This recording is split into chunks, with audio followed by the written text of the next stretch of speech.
Buenas tardes, mi compañera Brisamar Martínez y yo vamos a hablar sobre la economía y política durante el mandato de Miguel de la Madrid. ¿Quién es Miguel de la Madrid? Fue un político, abogado y economista mexicano que nació en Colima el 12 de diciembre de 1934. Fue presidente de México del 1 de diciembre de 1982 al 1 de diciembre de 1988. A los 18 años de edad ingresó a la Facultad de Derecho de la UNAM. En 1981 fue postulado por el PRI como candidato a la presidencia de la República y venció en las elecciones del 4 de julio de 1982. Asumió su cargo en diciembre de ese mismo año.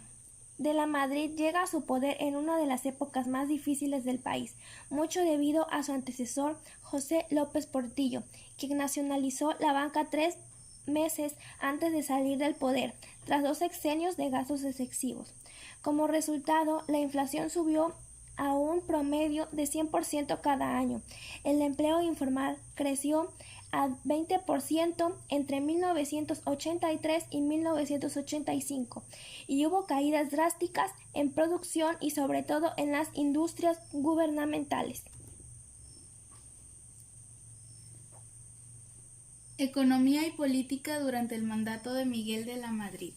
Como presidente de México enfrentó una severa crisis económica, conjunción de factores internos y de condiciones internacionales difíciles.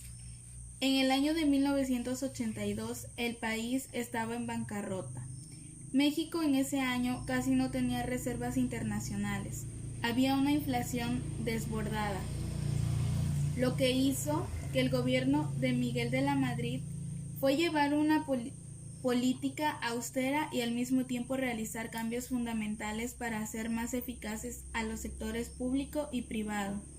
Se protegió a la planta productiva y se crearon 2 millones de nuevos empleos. Al finalizar el gobierno, se instrumentó el Pacto de Solidaridad Económica para estabilizar la economía del país, bajando la inflación de manera notable. El pacto abrió las opciones para evitar el deterioro productivo que padecíamos.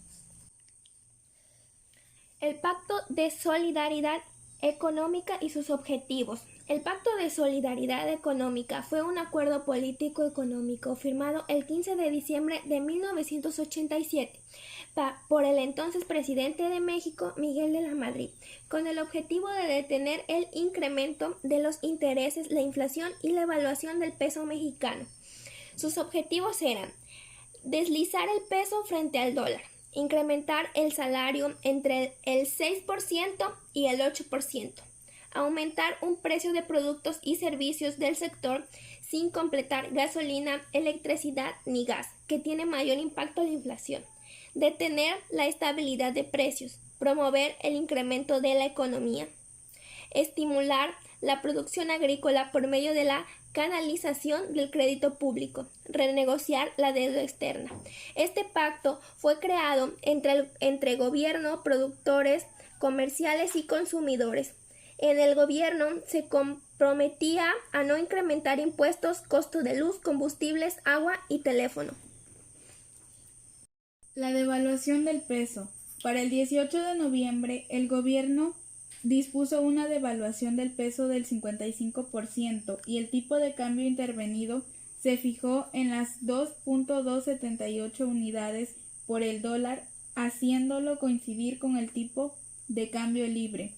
De enero a diciembre de 1987, la moneda mexicana había perdido el 192% de su valor tras sucesivas depreciaciones y la inflación para los 12 meses registró la tasa del 160%. En conclusión, a pesar de todo lo que pasó el gobierno de Miguel de la Madrid y de entre otras cosas, los años venideros representarán el culmen de todas estas divergencias políticas y económicas, desembocando finalmente en el México que ahora estás asumiendo, un México de mucho aprendizaje, de tropiezos y de constantes cambios.